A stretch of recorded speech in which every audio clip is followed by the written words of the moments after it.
सुप्रभात। बाबा कहते हैं, मेरे प्यारे बच्चे, हाँ मैं जानता हूँ तुम्हारी अच्छाइयों का लोग फ़ायदा उठा रहे हैं और वो तुम्हारी अच्छाइयों का फ़ायदा उठाने में ज़रा भी पीछे नहीं हटते। कारण है तुम्हारा साफ दिल। तुम जिसको भी अपना मानते हो ना, दिल से मान लेते हो और जो भी मन में बातें हैं उससे बता देते हो। तुम्हारी मन की बातें वो जान लेते हैं, समझ लेते हैं। वही बातें दूसरी जगह कर देते हैं, कह देते हैं। जिस बात को लेकर तुम्हारे मन में बहुत दिन से निराशा का भाव उत्पन्न हो रहा है, क्यों ऐसा होता है मेरे साथ, यही सब विचार तुम्हारे मन में आते हैं। कहीं तुम गलत तो नहीं, यही सोचते हो ना कि कहीं तुम गलत तो नहीं कर रहे हो, गलतियां तो नहीं हो रही जिस कारण तुम्हारे साथ ऐसा हो रहा है। बच्चे, नहीं, तुम्हारे साथ कुछ गलत नहीं हो रहा है, ना ही तुम गलत हो। तुमने निश्चल भाव से सबके साथ अच्छा व्यवहार किया, सबके साथ अपने सुख दुख बांटे, वो अच्छा है। लेकिन कभी कभी होता है ना, अच्छाइयाँ भी गलत हो जाती हैं।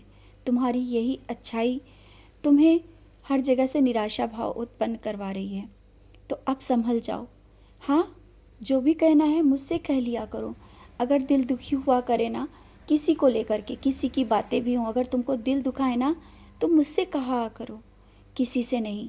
क्योंकि लोग सुन लेते हैं, सुन के मजाक भी करते हैं और दूसरों से कह देते हैं। जिस बात को लेकर कुछ दिनों से तुम्हारे मन में बहुत गुस्सा आ रहा है, गुस्सा इतना आ रहा है कि बहुत कुछ करने का दिल करता है, कहने का भी दिल करता है। अंदर अंदर तुम अपने गुस्से को शांत करते हो और शांत ऐसा करते हो कि खाना भी नहीं खाते हो। खाने पे भी गुस्सा दिखा रहे हो, देख रहा हूँ, सब सुन रहा हूँ। ऐसा मत सोचो कि मैं तुम्हारे घर में बैठा हूँ, तुम्हारे दिल में बैठा हूँ, शांत हूँ। नहीं, मैं हर पल हर समय तुम्हें देखता हूँ और तुम्हारी हर एक बात को समझ रहा हूँ। बच्चे, अपने गुस्से को शांत करो। कहीं ऐसा ना हो कि तुम्हारा ये गुस्सा जल्दबाजी में कुछ ऐसे शब्द कह जाए किसी से जो बाद में पछताना पड़े। और होता है अक्सर, तुम दिल से किसी को कुछ नहीं कहते हो लेकिन गलतफहमियां भी बढ़ जाती हैं। बहुत सी बातें ऐसी हो जाती हैं तुम्हारे साथ। संभल जाया करो।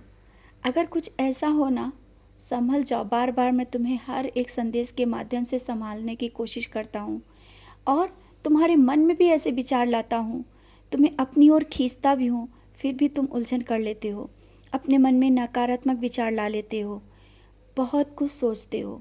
बस तुमसे फिर से कहना चाहता हूँ, अपने जीवन को सकारात्मक सोच से भरो, अच्छे विचारों से भरो। और जब मन बहुत उदास हो ना, तो भजन सुना करो, मेरी वाणी पे विश्वास रखा करो। अगर कहीं से मेरा संदेश आए उस पर विश्वास रखा करो और अच्छे लोगों के साथ बैठो। हाँ, जानता हूँ अच्छे लोगों का समझ तुम्हें नहीं आती कि कौन अच्छा है कौन बुरा। बच्चे, जिसे मैं तुम्हारे बहुत करीब भेजता हूँ ना, बहुत करीब, वही तुम्हारे अपने हैं और तुम्हें अच्छी राह पर ले भी जाएंगे। उसमें तुम संशय ले आते हो। जब मैं तुम्हें किसी के पास भेजता हूँ तो उस पर तुम संशय लाते हो, उसमें गलतियाँ निकालने लगते हो। हाँ, कुछ दिनों से ऐसा हो रहा है। जिसके पास मैं तुम्हें करीब ला रहा हूँ उसमें तुम संशय ला रहे हो और वो तुम्हें सही राह दिखा रहा है। लेकिन धोखा इतना मिलने के बाद उसकी बातों पे शायद तुम्हें विश्वास नहीं हो रहा है ना। कोई बात नहीं, जब मेरे ही विचार तुम्हारे अंदर से निकलेंगे ना और मेरी ही वाणी तुम्हारे अंदर से निकलेगी, तब तुम्हें विश्वास होगा। और जो ध्यान लगाने की कोशिश करते हो ना कि मन शांत हो जाए, मेरा ध्यान लगे, लगेगा ध्यान। तुम तो हर पल मुझे याद करते हो। ध्यान करने के लिए कोई विशेष समय की आवश्यकता नहीं होती है। अगर समय कम है ना, कोई बात नहीं, हर पल मुझे याद करो।